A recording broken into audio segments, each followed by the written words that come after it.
Jérôme va donc essayer de faire sa chronique. Le rôle de feu d'artifice. Ce soir, il y a bal dans ma rue. Ah, ça sent les merguez, l'accordéon, les guirlandes. Ce soir, c'est fête nationale.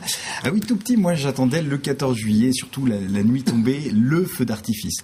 Alors, enfant, j'ai pas eu la chance d'assister au spectacle de Jacques Couturier. Dans ma petite commune du Sud-Vendée, le feu était plus modeste. C'était le cantonnier Roger qui tirait le feu d'artifice. Il disait qu'il avait fait l'Algérie, qu'il n'avait pas peur, qu'il voulait bien remplir cette mission. Qu'est-ce que je pourrais vous dire? Ce feu n'était pas très conséquent, mais relativement long, parce que les séquences de tir étaient très espacées. Faut vous imaginer Roger qui courait d'un bout à l'autre du champ avec sa pile électrique, et puis on l'entendait jurer quand ça voulait pas s'allumer, cette petite saloperie du pétard bon marché qui veut même pas exploser. Chez nous, on n'avait pas besoin de bande-son, de musique, le spectacle était dans le champ. Et puis, du haut de mes 6 ans, moi je trouvais ce moment magique, mais tous les ans, c'était le même scénario. Après les traditionnels commentaires, oh, la belle bleue, la belle jaune, eh bien, dès les premières minutes, on entendait le public qui disait, ah, ça doit être le bouquet final. 2 minutes plus tard, ça doit être le bouquet final. Comme on savait que le budget était relativement serré, on passait son temps pendant le feu d'artifice à attendre le bouquet final. Et quand enfin il arrivait, on disait ah ben c'était ça le bouquet final. Exactement, c'est vrai. Et puis après, enfant, on montait sur la colline et puis on allait voir les feux d'artifice des villages voisins qui se tiraient. Et puis les années ont passé, j'ai grandi, j'ai enfin découvert les feux de Jacques Couturier. Alors là, rien à voir, c'est du précieux, du beau, du sensible, de la pétillance. Action, moteur. La machine à titiller les rêves, à faire briller les yeux, se met en route. Jacques Couturier est un artificier qui a le feu synchro. Il se peint à l'image, en véritable chorégraphe, il fait danser les étoiles, fou du violent, une araignée dans le plafonnier, il raconte des histoires, malade du son, mis sous perche 24 heures sur 24, générateur d'idées, branché, galvanisé, projecteur de conscience, phosphorescent, électron libre, il a des ampoules au bout des doigts, il pète un câble, il a le pouvoir est au bout du fusible, il disjoncte, c'est un électrolyte, un électro-aimant l'émotion qui nous emporte bien au-delà nos terrains clos et nos jardins grillagés. Avec lui, le spectacle est céleste, l'univers luisant, et on est comme un gamin en train de jouer dans un flashback à sable émouvant. On tutoie les anges, on en a plein les mirettes. Waouh, c'est un peu dur, hein, mais c'était beau. Plein les mirettes, tout ça pour arriver à cette expression plein les mirettes. Alors, d'où vient cette expression? Voici 3 explications vraies de vraies, à peine inventées. À vous de retrouver la véritable explication. C'est la partie interactive de cette chronique. Alors, première explication. L'expression plein les mirettes vient du monde de la sculpture. En fait, la mirette, c'est un outil utilisé par le sculpteur, une sorte de spatule dont les modeleurs se servent pour enlever l'excédent de glaise. Pour donner l'âme et la grâce à son œuvre, le sculpteur doit épurer sa matière première. On dit qu'alors que plus la mirette est pleine de glaise, plus belle est la statue.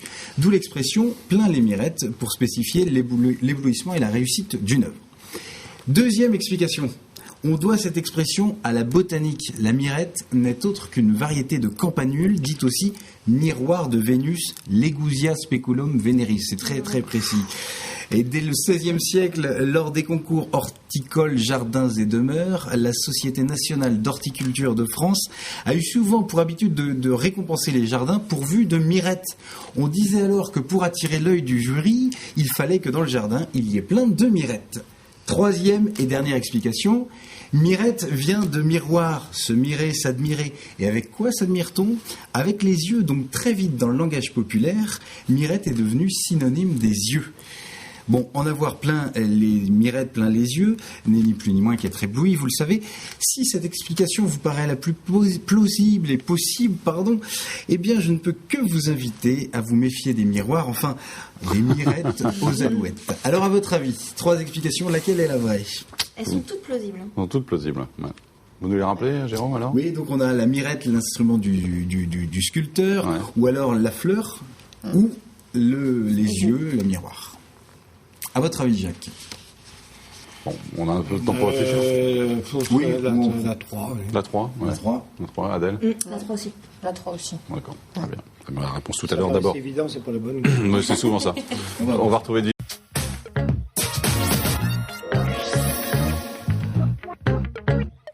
Jacques Couturier est notre invité aujourd'hui. On va poursuivre la discussion avec lui dans un instant. D'abord, la réponse de Jérôme. Donc, plat les mirettes, c'est Plat les l'expression. mirettes. Oui, Ouais. donc 3 explications, soit la spatule du sculpteur, soit la fleur, soit les miroirs. Ah voilà. Ah ça, oui, le bah, feu c'est beau. d'artifice. Ouais. Merci. Ça, c'est du vrai feu d'artifice. Ouais. Ah oui, Attendez.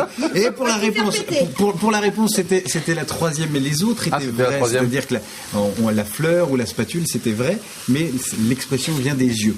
Voilà, c'est exactement le décor que je voulais parce que Et je vais faire fondre tout ça, moi. je voudrais, Les brassières, à l'image des spectacles de Jacques Couturier, je voudrais, pour terminer cette chronique, tu peux y aller. Voilà, je voudrais en mettre plein les mirettes, plein les oreillettes, me faire artificier des mots, sortir la grosse artillerie pour que le verbe Ça flamboie, marche pas. que la parole chante, Ça ne que marche pas. l'épilogue soit loufoque et la fête lexicale. Alors, je vais faire danser la langue française, je vais faire sonner les sonnets, je balade les alexandrins, c'est bien, faut que ça pète. Du bout de la plume, je donne des ailes aux mots, ils s'envolent dans le ciel pour une grande tirade artificielle, ils font des prouesses, des figures de style. Ouah, la grosse hyperbole! Oh, la belle ellipse solaire, trop forte l'anaphore, démente l'assonance, à grands coups de calembour, mesdames et messieurs, j'envoie les contrepétries, je lance les oxymores, les apocopes, les orgues de barbarisme, je décroche les guillemets, je libère les parenthèses, je mets les clés, les mots-clés sous la porte, les litotes plein la tête, je liquide les contes et les fables, je coupe les cérilles, et dans un dernier élan, je jette une poignée de syllabes en l'air, une farandole de lettres qui dansent dans le ciel, les A Shakespeare, les D sont jetés, les ailes brisées, les T dansants, les oreillers chantent, les K désespérés s'enivrent, les culs secs boivent, et les voyelles, quant à elles, soulèvent leur chapeau circonflexe pour saluer les consonnes. C'est le grand charivari des mots, l'anarchie lexicale, plus aucune ponctuation n'est respectée, on ne s'arrête plus au point, on ne va plus à la ligne, tout est majuscule, rien n'est capital, les compléments d'agents sont déroutés, les verbes désaccordés, les participes dépassés, les passés se décomposent, bref, un vrai foutoir antérieur. Ça, c'est qualifié, Attention, pour le grand bouquet final, le grand boucan final, j'envoie la purée, je lâche les onomatopées pour que ça pétaraque, ça cacophone, boum, boum, hop, ça, patatri, patatras, chut, coupé. Fin des radicaux. Allez, à bientôt, c'est bien, Adèle. Merci beaucoup. Heureusement que... C'était synchro, hein. Ah oui, c'était synchro. Mais je pense que vous pourriez m'engager. Oui, c'est ce que j'allais dire. Je J'en pense ai que pour le partout. mariage du prince Albert, c'était suffisant. Ah, ben voilà. C'était très bien. Merci, bravo, C'est Jérôme. quelqu'un qui disait que le bouquet final était à la pyrotechnie, ce que l'orgasme était à l'amour. Ah, bah écoutez, on va rester là-dessus. Merci, Jérôme, en tout cas, pour ce feu d'artifice de mots.